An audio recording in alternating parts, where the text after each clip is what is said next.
Log into AWS Management Console.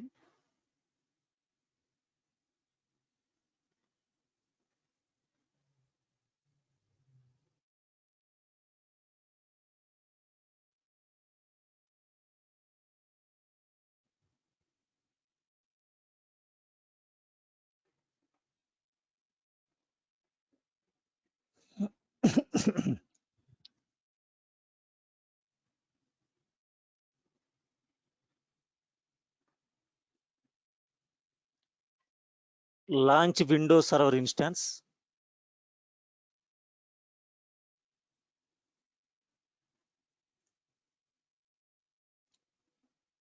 Launch instance.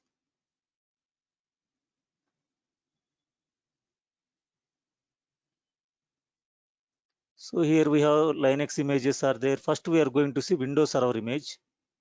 So Microsoft Windows Server 2016 base I am launching. Click on select.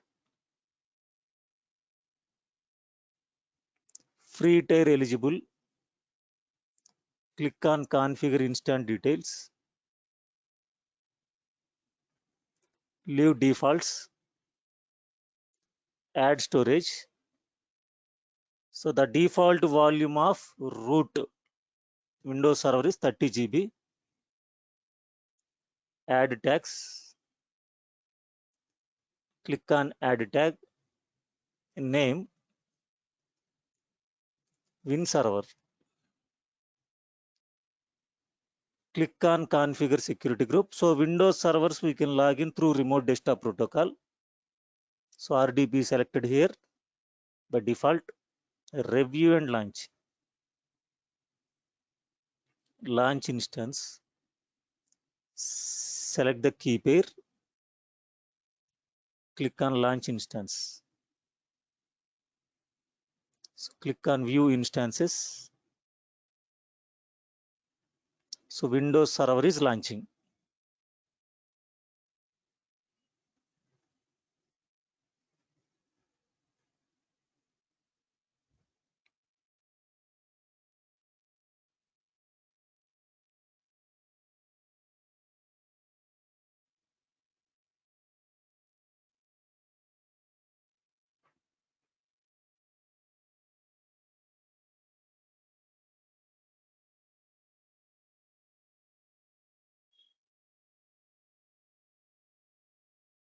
So click on connect, download the remote desktop file. Click on connect,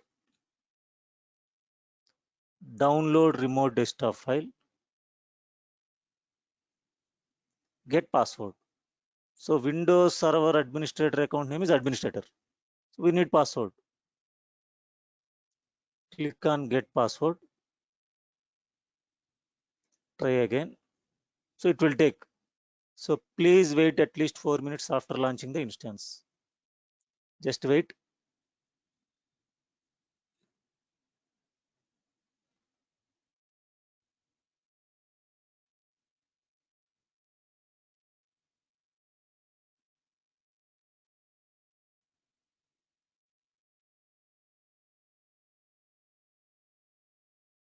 Choose file. We downloaded the key. Linux 10 AM PEM file. PEM format, privacy enhanced mail format file. Decrypt password. So copy the password. Click on close. Click on remote desktop connection. Log into your Windows Server instance.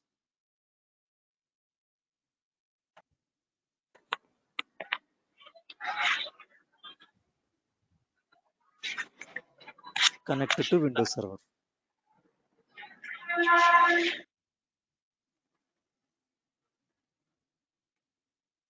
This is Windows Server instance. See, by default, whenever we launched Windows Server instance, we got 30 GB of the space. That is root volume. But now, as a Windows administrator, I need some more space. I have to contact the cloud administrator. I need 5 GB of the more space, or 10 GB, or 50 GB, or 100 GB. depending upon requirement.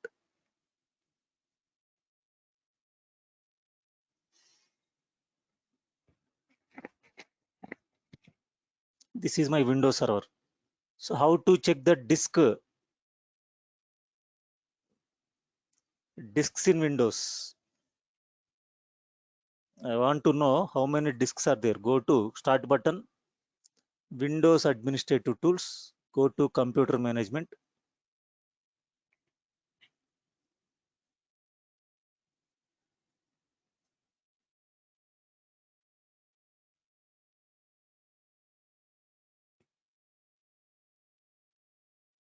So disk management. So disk 0, 30 GB. This is C drive. Now I need some additional storage. So contact Cloud Administrator.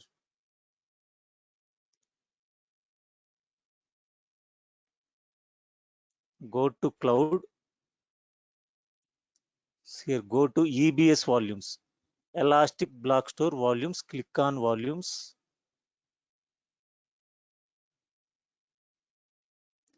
Create volume.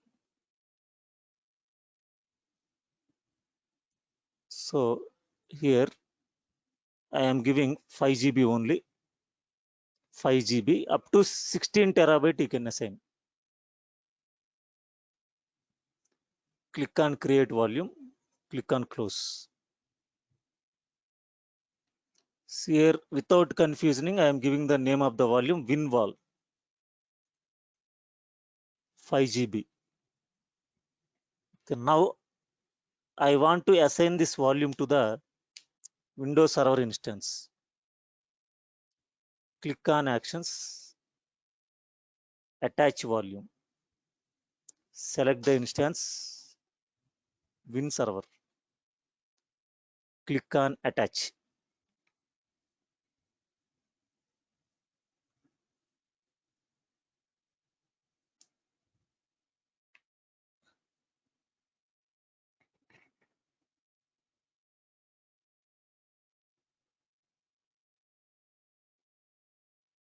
So volume attached. Now go to Windows Server instance, check whether the new disk is attached or not. See disk 1 attached. Now right click on the disk, make it online. Again right click, make it initialize. Okay. Now format that. Right click on the unallocated space, new simple volume, next, next, next, next, finish. See new disk formatted. Now I can store my data. Maybe I can install softwares, whatever it may be. So go to D drive. So create some data here, new folder, AWS, a new folder, DevOps, whatever it may be. So data is there. Now take the snapshot of the volume now. Go to cloud environment. So here only there is option snapshots. Click on snapshot.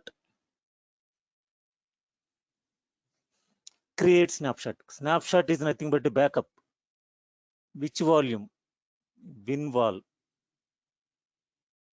Click on create snapshot. Close. So first time when it is take snapshot, sometime it will take.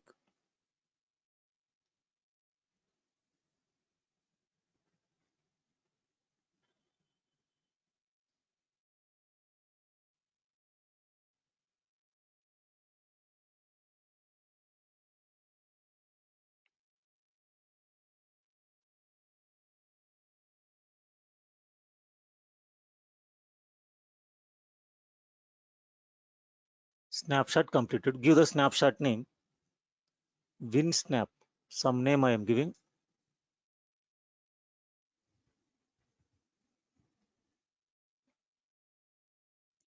Now what I am going to do now? Go to volumes. Select the volume. Click on actions. Detach volume. S detach.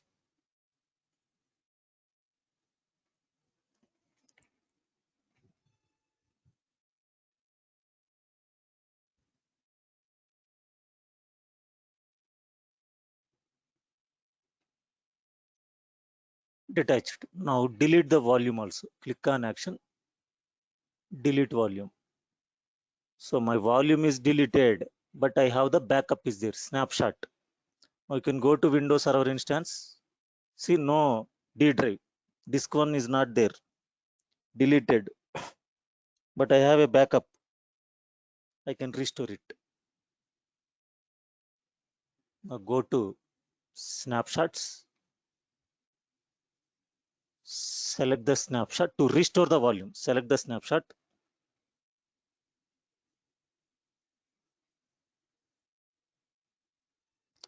Click on actions. Create volume. So previously given size 5 GB. Say while restoring, you can also increase the size of the volume.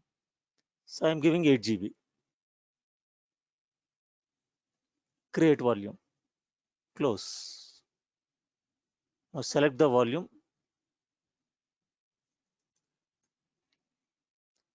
Attach the volume to the instance.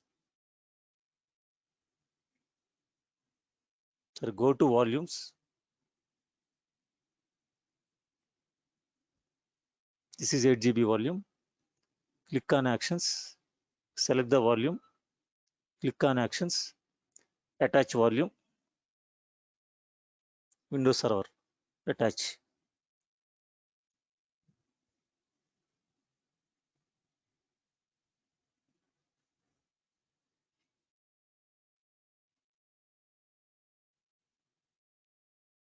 You can go to Windows Server instance now. See your CD drive is 3 GB. Unallocated space also there. So increase the size of the volume. Now go to D drive, check the data.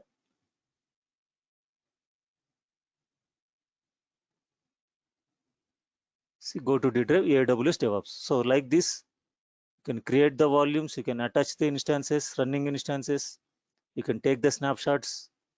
So whenever the volume is deleted accidentally, or when the Windows Server instance, they lost their data, so we can restore it. So now I am detaching again. I'm removing the volume, detach volume. Yes, detach. See, because 30 GB of the space only free, remaining whatever the size we are using, that is chargeable, but not much. Immediately we are deleting. So select the actions, delete volume. First detach, next delete. Directly it cannot be delete. Next go to snapshots.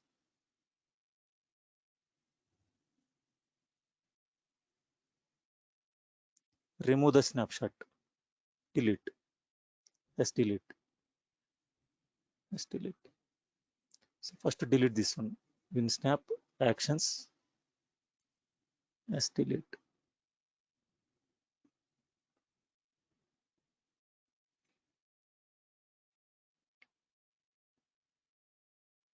Currently using by AMI.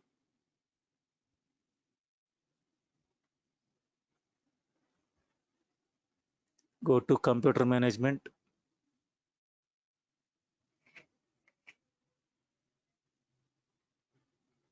Deleted. Okay, it will take time to delete. Now this is Windows Server instance. Now what we are going to do, terminate the Windows Server instance. Now launch Linux instance now. Windows we seen how to add the new disks, Windows.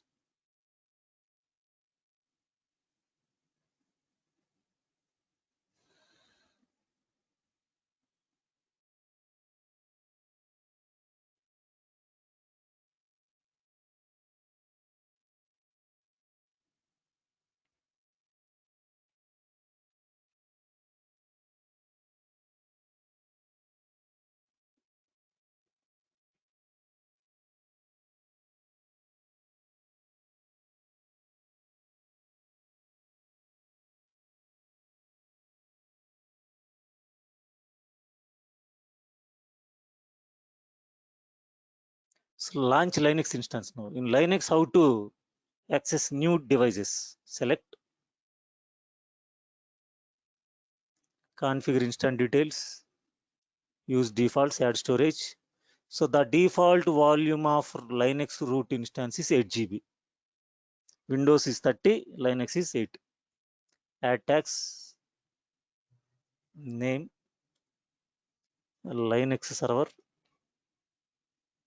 configure security group.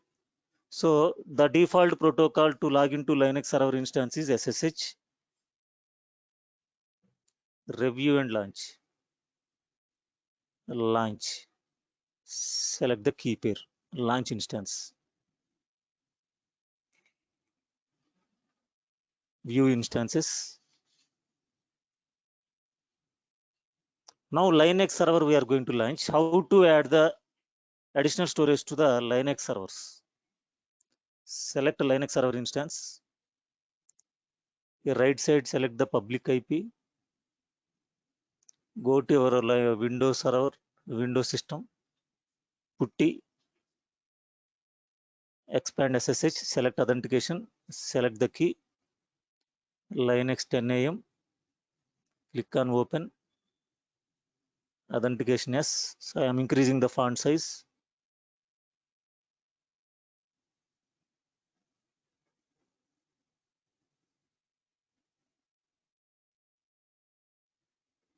Username ec2-user sudo space su.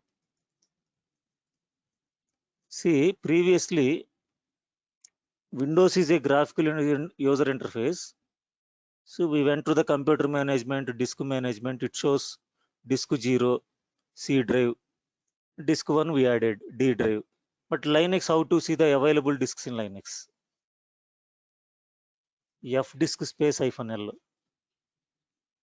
See, this is the disk name, Windows disk 0, here /2/xvda. 8 GB disk is there. Now we are going to add additional space. So same like Windows, but that is Windows server we added. Now Linux server we are going to add. Now go to the browser, create volume. Click on volumes, create volume. So 5 GB I am taking here also 5 GB. Click on create volume, close.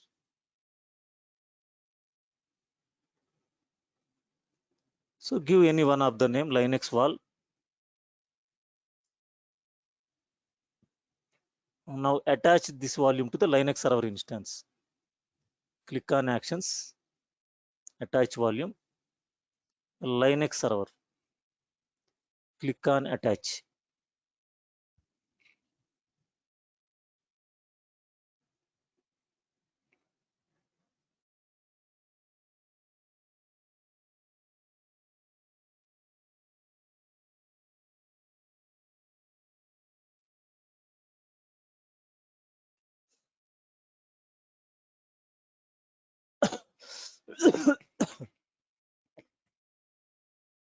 Go to Linux server, F disk space -L.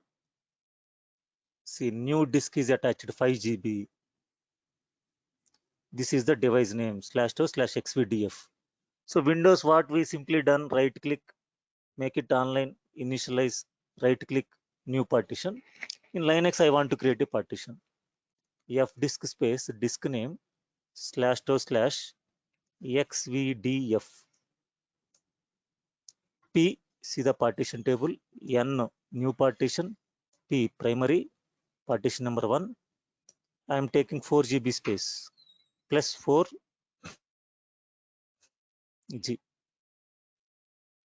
See, one partition is created. Now save the partition table W. Update the partition table information to kernel part to probe.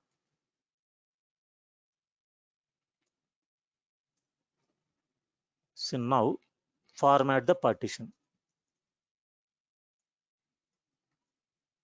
XVDF1 formatted.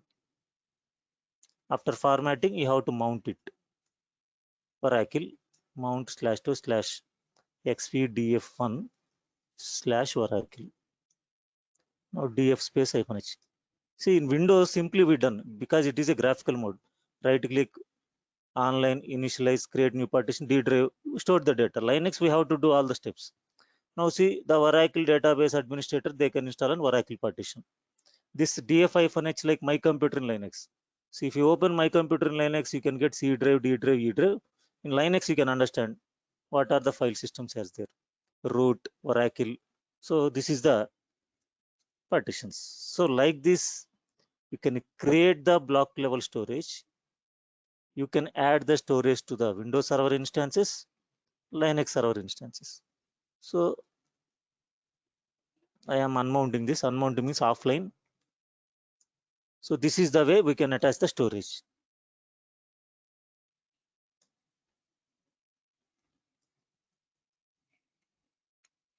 But what I am going to do, I am going to take the snapshot, create snapshot, Linux wall, create snapshot, close.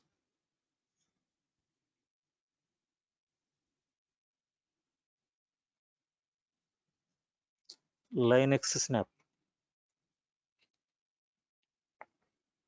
So we can copy the snapshots from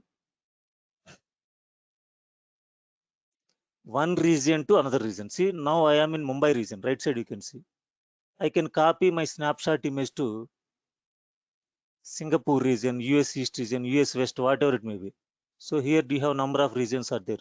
US East, North Virginia, Ohio, North California, Oregon, Cape Town, Africa, Hong Kong, Mumbai, Osaka, Japan, Seoul, Singapore, Sydney, Tokyo.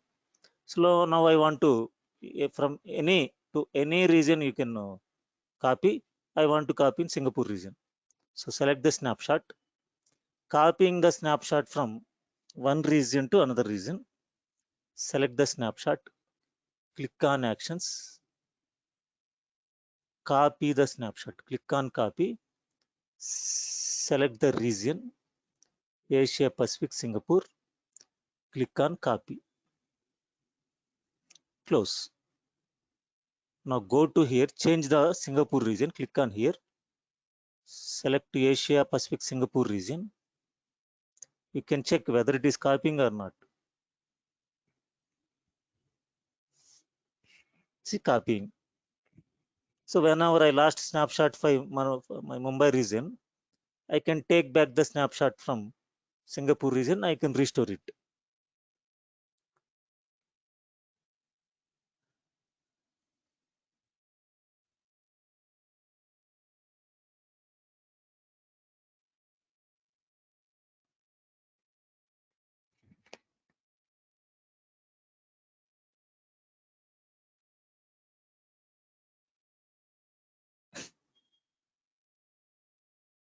So copied. So I am deleting this because if you forget to, that is countable. I am deleting this, copied, deleting. I am going back to my Mumbai region. I am deleting here also.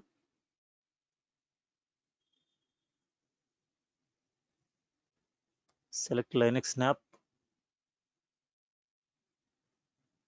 click on actions, delete.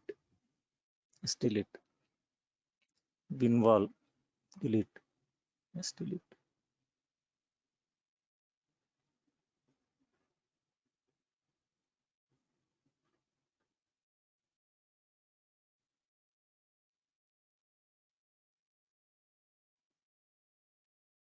So terminate the volume also. Instance. Linux server, click on actions, instance state, terminate. Don't stop. Stop is means the hours will be calculated. Terminate.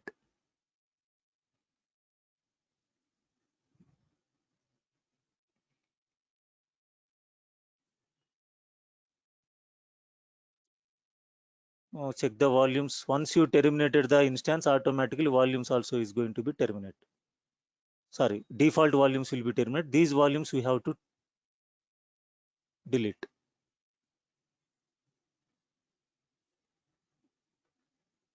This is default volume. This is we created volume. So actions, detach volume. Yes, detach. And it is still running. So once it is terminated, then only it will be delete.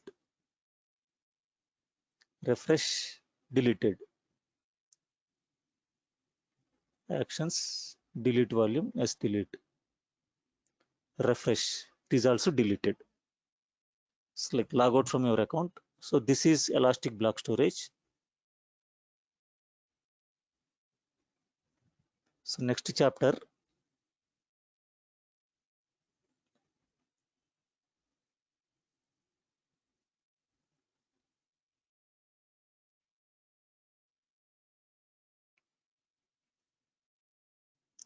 IAM, AWS Identity and Access Management.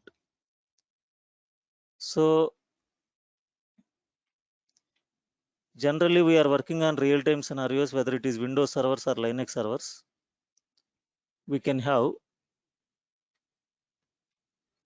servers. So Windows server administrator account name is administrator.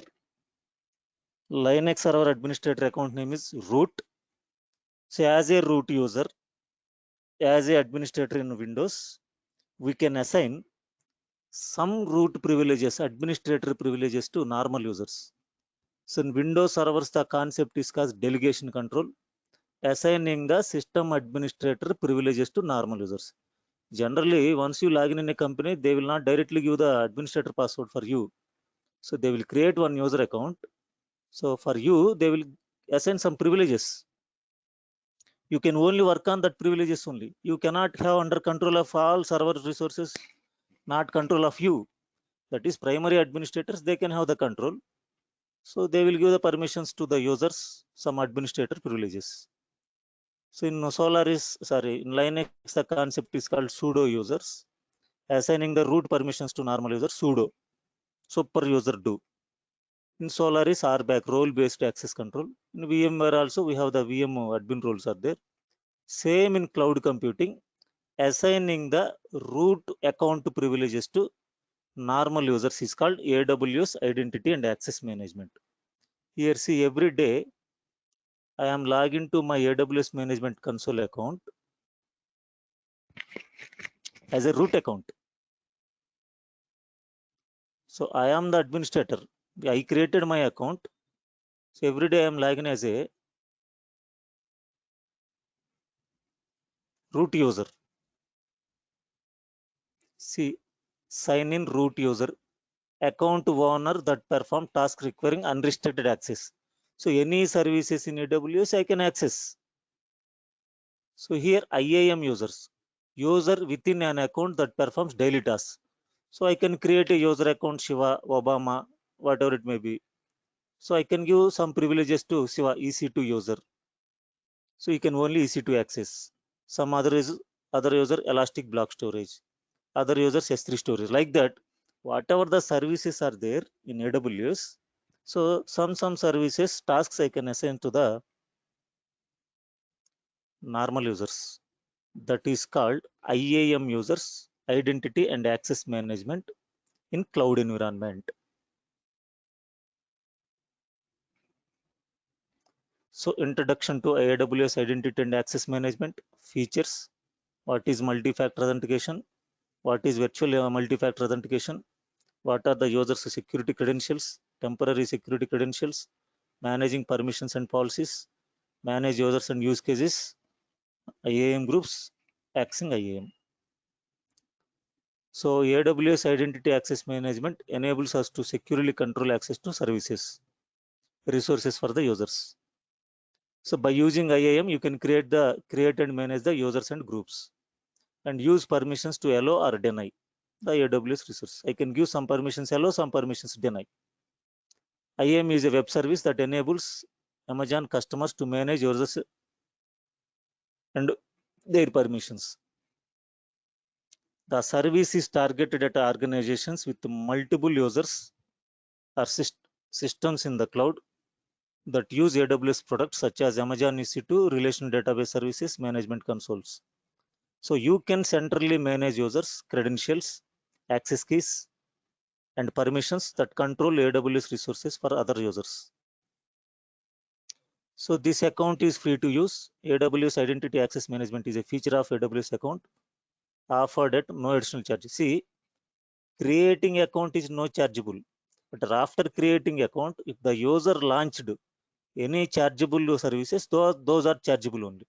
So we will be charged only for use of other AWS products by your IAM users. Features: shared access to our AWS account. For example, I am a AWS account holder. I am a root privileges. I can share my privileges to some users, not all privileges. Some privileges: EC2 management, S3 storage, EBS. That is here telling shared access to our AWS account.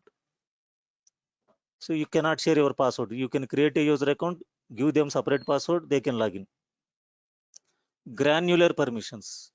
You can grant different permissions to different people for different resources. So different permissions already explained you: EC2, S3, EBS. So many services permissions are there, different people on different resources. So we can allow complete access for Elastic Compute Cloud, Simple Storage, RDS, and other AWS products. And also you can give read-only access for S3 buckets, permissions to administer just EC2 instances. So like that. So if you want to give full access, you can give. So if you want to give read-only access, you can give as ever wish. So secure access to AWS resources for applications that run on Amazon EC2. We can use IAM features to securely access applications that run on EC2 instances. See, multi-factor authentication is a two-factor authentication. For example, we are having online bank account, ICICI Bank. I have a username and password. So every day or weekly once or 2 days, when I require, I can log into my ICICI Bank online banking account. I can check the balances, whatever it may be. So whenever I am transferring the money, so they will send OTP. That is second factor authentication. Already I given my username and password credentials. Even also, when you transfer the money to anybody, any account, they will ask OTP. That is second factor authentication. Like in IAM also, once we created user account, we given the password. If you enable IAM, it will ask the multi-factor authentication codes. So there is a special device which is given by your company. So you can use that device, like pen drive, the device they will give. Once you log in from work from home also, so you have to mention every login, you have to mention your codes. So enhanced security, you can give the credentials to the users and groups. Temporary credentials also you can provide. So you can work only 2 days, 3 days, 4 days. Flexible security credentials, MFA, just now we discussed key pairs, certificates you can issue, or MFA you can enable. External identity systems. So you can also give the permissions on Microsoft Active Directories as well as Facebook, Google. Seamlessly integrated with AWS services. Integrated into most AWS services through AWS Management Console. So multi-factor authentication, just now we discussed two-way factor authentication. First factor is username and password. Second factor is you have to mention the codes. So how to get the code? So from your mobile also you can download Android mobile, download Google Authenticator app. If you are using iPhone mobile, Google Authenticator. If you are having Windows phone, Authenticator. If you have BlackBerry, Google Authenticator. From your mobile also, you can scan the code, QR code. Then you can log into your, while you are logging, it will ask QR code. So from your mobile, you can scan the code. They will send the two codes for you. By using that to mention the two codes, you can log into your AWS Management Console account by using the IAM user. So creating users, assign the passwords, assigning the keys, key pairs, and assigning the multi-factor authentications. These are the security credentials we can give as a root administrator. Temporary credentials. So already I told you. So 4 days, 3 days, defined expiration of access AWS resources. Creating a multi-app with third-party sign-in, mobile app and custom authentication. XML based. So that is security markup language. Secured assertion markup language, SAML. and XML based language, open standard data format of exchanging authentication and authorization data between the parties. So some authentication and single sign-on service, one-time authentication. So these all, while we are creating user accounts, we can define permissions. So permissions, let us specify who access the AWS resources and which actions they are going to perform. That is also we are going to decide. So every AWS IAM account, user starts with no permissions by default, but as a root, we are going to assign the permissions. To give user permissions to do something, we can add the permissions, attach the policy to the user or group. So what they can perform action, which action they are going to be take on which resources, what is the effective permission, allow or deny, what are the conditions. So everything we are going to do practically. How to manage users? So first we have to log into the AWS management console. You can go to the IAM, you can create the user accounts, and first you can create the group accounts or user accounts. Then you can add the users into groups, then assign the permissions to groups. So like this account, first you have to create accounts like Brad, Jim, DevOps, and DevOps2, the TestApp2s. Then, so first a group is a collection of IAM users. Group lets us assign permissions to a collection of users, which can make it easier to manage the permissions for those users. So in real times, maybe we are in the shifts, so first shift, second shift, third shift. So all are EC2 administrators only. So I can create one group, EC2 admin group. I can add users into EC2 admin group. I can give the same permissions because first shift you have to do the task. Second shift they are going to do the task. Third shift another person they are going to do the task. So you can give the group account. You can assign the permissions. Then first create user account. Give the security credentials. Put user into one or more groups. You can put the user into multiple groups also. For example, I want to give the permissions of EC2 and S3 storage. So EC2 group I can add you, S3 storage group I can add you, like this. So first group, admins group, developers group, testing group. So create user accounts. So assign the permissions on groups, add the users into that group. Okay, this is IAM. So tomorrow we are going to see practically this IAM. So if you have any doubts, please ask me.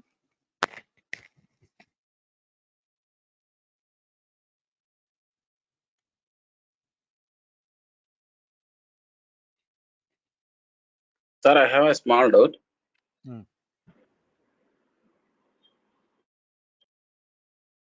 Yeah, Ajay Kumar. Sir, while we are creating volumes, 5 GB like 10 GB external volume, that time we are formatting. Then అది create చేసేటప్పుడు మనం format చేస్తున్నాం కదా sir, అది ఎందుకని sir అట్లా? ఇప్పుడు మీరు కొత్త హార్డ్ డిస్క్ కొన్నారు అనుకోండి, ఓకే, ఏం చేయాలి? డేటా రాయాలంటే ఏం చేయాలి? అంటే దాంట్లో ఏ డేటా ఉండదు కదా నేను ఇది sir. See, whenever you buy a new hard disk, what you have to do? కొత్త డిస్క్ కొనుక్కున్నారు మీరు, ఏం చేయాలి? డేటా రాయాలంటే ఫార్మాట్ చేయాలి. So that's why you are also doing same thing. Yeah, if it is Windows, you have to format into NTFS. If it is Linux, I format it into ext4. Okay sir. So operating system దేంట్లో తీసుకుని దాన్ని format చేస్తాం మనం. Okay. Like say, you can open my computer, go to C drive or D drive, right click, properties. So these drives are formatted into which file system? NTFS. So format చేసాను D drive. Unlike new simple volume, next format into NTFS. So then you can store the data. That is the reason I told you that is a block level device. So you have to do partitions as your wish. 5 GB you can divide it into 1 GB, 1 GB, 1 GB, 1 GB, 5 partitions. Or entire 5 GB you can do one partition or two partition depending upon your requirement. Linux also same. I created one partition, I formatted it, then I mounted. So Windows we are calling as a drives, in Linux we are calling as a mount points. Okay. Is there any other questions?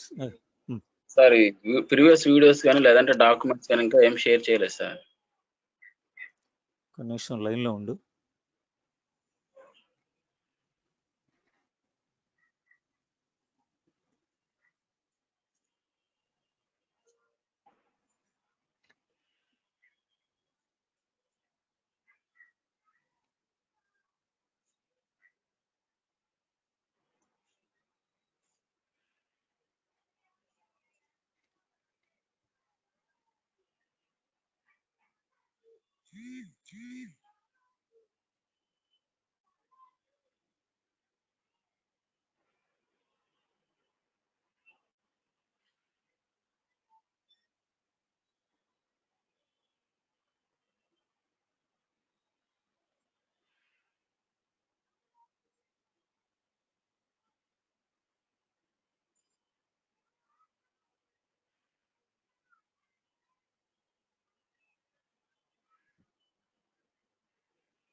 So I shared AWS videos. Notes I will send. Okay. Okay, sir. Sir, I will not send back properly, sir. ఎవరండి? Raghunath Reddy, sir. Raghunath. You paid money, Raghunath? Yes, sir. I think. You paid the money? Yes, sir. Just a minute.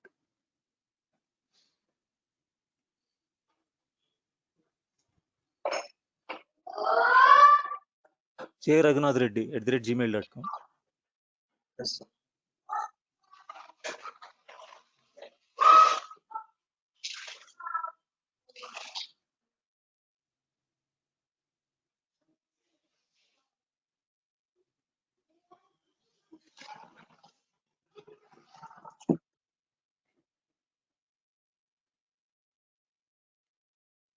Just a minute. Class notes also I will send.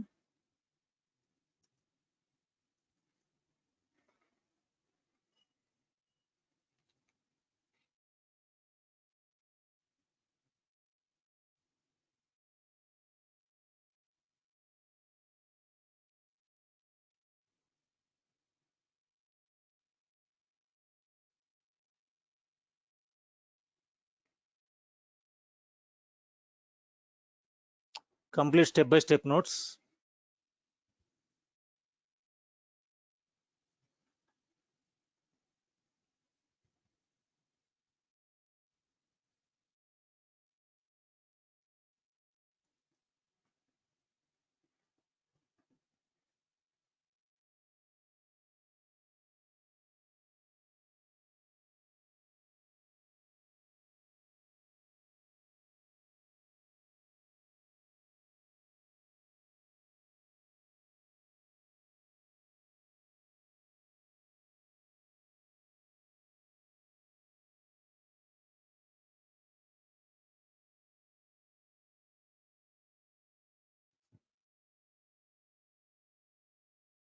So PPTs also I am sending.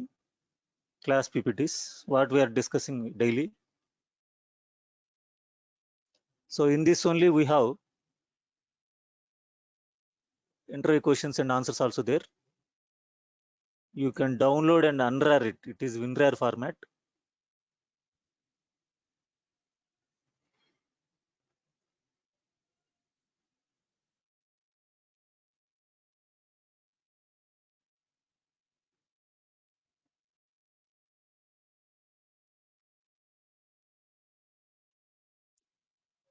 AWS PPTs. Here only interview questions are there. Go through that one. Okay, thank you all. Tomorrow we will connect. So tomorrow IAM practical and S3 storage theoretical part. Okay, sir. Thanks, sir. Okay, thank you. Bye.